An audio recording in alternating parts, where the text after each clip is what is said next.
Do you need witnesses when talaq is written? Question is, do you need witnesses when talaq is written? Firstly, talaq doesn't need to be written. I'm about to tell you something very funny now, but I've just remembered something. But the answer to your question is, you don't need any witnesses. I had a case of a husband and wife. They were quite old actually, and they came to me and they said, "Can you do dua for us? Everything seems to be going wrong in life." So anyway, you start finding out about them, and you start seeing what's happening, how it's happening, and So I said, it's come to my mind, it's come to my attention that the husband has divorced his wife 20 years ago. And he looked at you and they said, and they said, but there were no witnesses. He said, I was sitting in the lounge with her, it was only me and her, and I divorced her. And then after the divorce, I regretted what I did. So I said, you know what, did you hear anything? No one heard anything. So let's just forget about this, let's carry on. So after that, they had 4 children. And of course, because they were divorced, all those 4 children were illegitimate children. So I said, by the way, you've been living an illegitimate life. This guy is not your husband. Now you understand why there's so much barakati in your house. Anyway, long and short of it is, you do not need witnesses in a divorce at all. The witnesses does help, clearly for evidence sake, but if a husband says, he denies that he gave the divorce, if he gave it and he denies it, then, and there's no witnesses, then basically the wife rests the matter to Allah. She says, well, as far as or she can apply for khula, or first on this basis. She can say, I swear on halaf that this guy divorced me. And the judge, well, bottom line is, if she doesn't want to stay, she can use that as a ground of fuss. Anyway, but as far as I'm concerned, if the husband then denies that, he's putting a lot of weight on his shoulders. So the best deal is not to do it. Now that I remember this, there's another thing which I remember. You see, divorce in Islamic law is a very serious thing. It's not a game. It's not that you just wake up one morning and you just say, I think I'll divorce you today. You've got to be very, very careful. It's easy to divorce, but the consequences of divorce are very harsh. Why? Because if you don't take heed to that, you could end up in a very, very miserable situation. So I had a case where, alright, it wasn't his fault, but it happened. A woman married a convert, whatever, And one morning, she woke up, and she used to wake up in the morning and she used to teach him, about Islam, and even after the marriage, which is very good.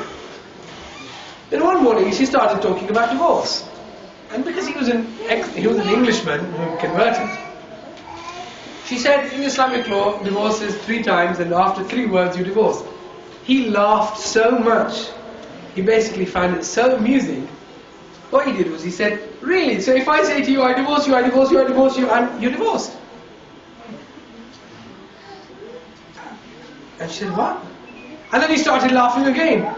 And he said, that means if I say I divorce you, I divorce you, I divorce you, that means you're divorced. She said, yeah. So he said, alright, then I divorce you, I divorce you. They laugh. So in total, he said about 9 times to her, I divorce you, but he was having a laugh. So she came up to me and she said, I want to ask you a question. Yes. So a person divorces 3 times, is that divorce? Yes. But if he says it in a laugh, is that a divorce? I said, yes. And she said in Punjabi, you won't marry again. I said, is that a... Absolutely yes. Why? Because this divorce is a privilege which Allah has given. And if you abuse it, then there's consequences. It's not a joke where you can say, divorce is a joke. And Allah says in the Quran, don't make the signs of Allah jokes. Don't make jokes of them.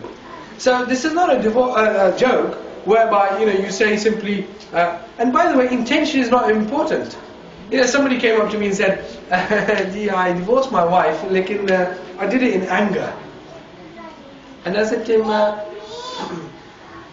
you don't give divorce in a state of love, do you? I said, you don't have a candlelight dinner and say, by the way, I'm divorcing you. It's always in a state of anger. So our people think, anger, this, that and the other. Don't think this as a joke. Islam says, yes, we've given you the right of divorce, but use your tongue carefully. You make mockery of this, and you're in trouble.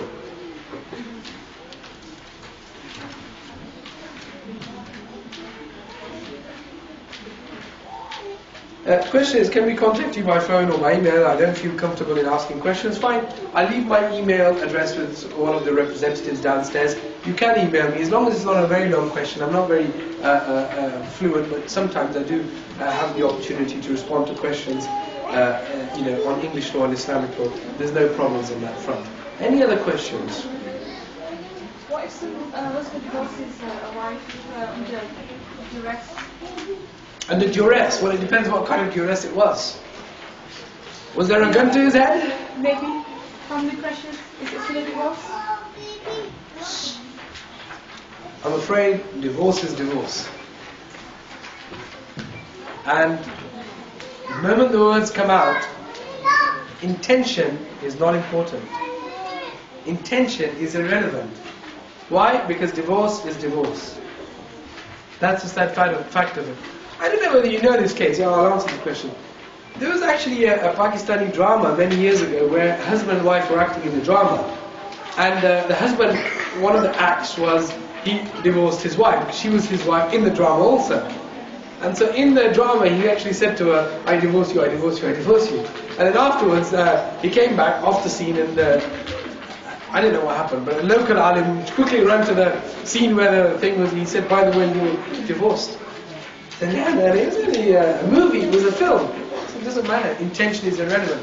If you have said to your wife, divorce, divorce, divorce, that's all that matters. Intention is not relevant. They're still together. What's that? Oh, alright then, well good luck to them. But they're not married, let me give you that one. Yes? What if you regret it and then once you get back together with her, is that... If you regret it after saying 3 times? Well, there's one answer to that. Tough. Why? Because Islamic law says, look, if you're going to pronounce divorce, be careful. There are consequences. If a person says divorce once, he can take his divorce back, no problem. Quits. But if he says it twice, if he says 2 divorces, please pay attention to this is very important. If he says 2 divorces, then the consequences of the second divorce is that after second divorce, he has to remarry her. He has to go through another marriage with her. Okay? So if he says, so if X says to Y, divorce, divorce, that's 2, they have to do nikah again. And if they say 3 times, then she has to marry someone else. And then if he divorces her, then she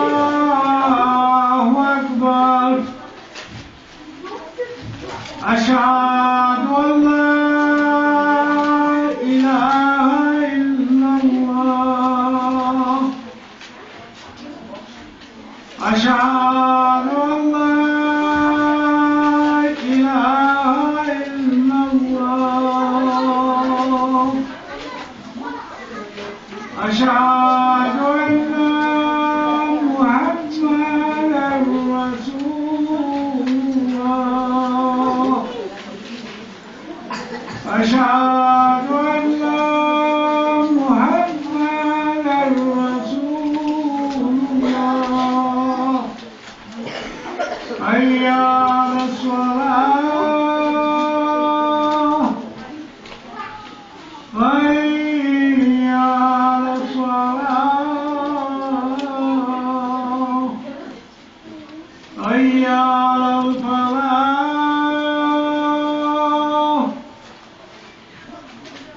حي على الفلاح الله أكبر الله أكبر لا إله إلا الله